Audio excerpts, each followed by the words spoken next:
kandydaty do konfirmacji i baćki świętych sakramentów, uzlubione w Chryście Pana, braty i siostry, za usiądych w naszych świątyniach, udzielając sakrament konfirmacji, my pierdajemy się do wieczernika. Tam odbyła się pierwsza w historii konfirmacja, a mianowicie spasłanie Świętego Ducha, jakie miało miejsce w dzień Pięćdziesiątnicy, wraz 50 dzień после zmartwychwstania Chrysta. Zauważył, że z wieczernika związane trzy sakramenty.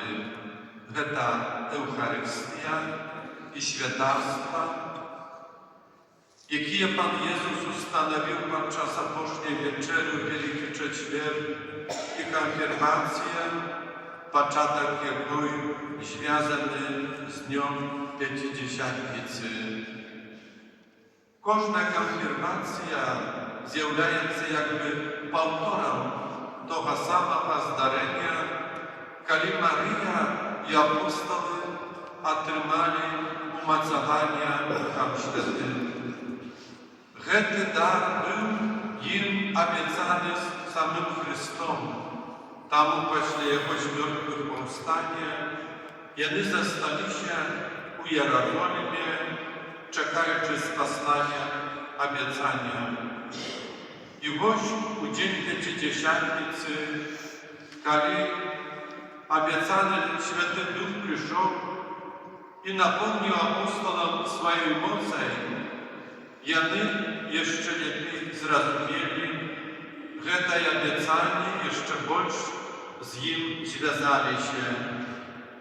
Drzwi wieczernika przed tym zaczynione ze strachu proświatu, teraz szeroko odczynili się.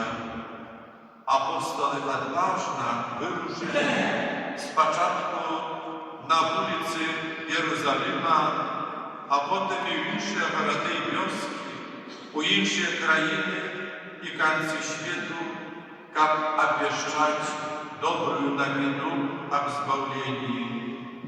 Ta dobra nowina, albo Ewangelia, każe nam ratuje, że Bóg tak polubił świat, że wydał na śmierć swojego własnego Syna, jak każdy, kto wierzyć w Jego, nie zginął, ale miał życie wieczne. Dziękując Bogu śmierci i wskrzeszeniu Chrysta, przed każdym człowiekiem teraz odczynione bramy do życia wiecznego.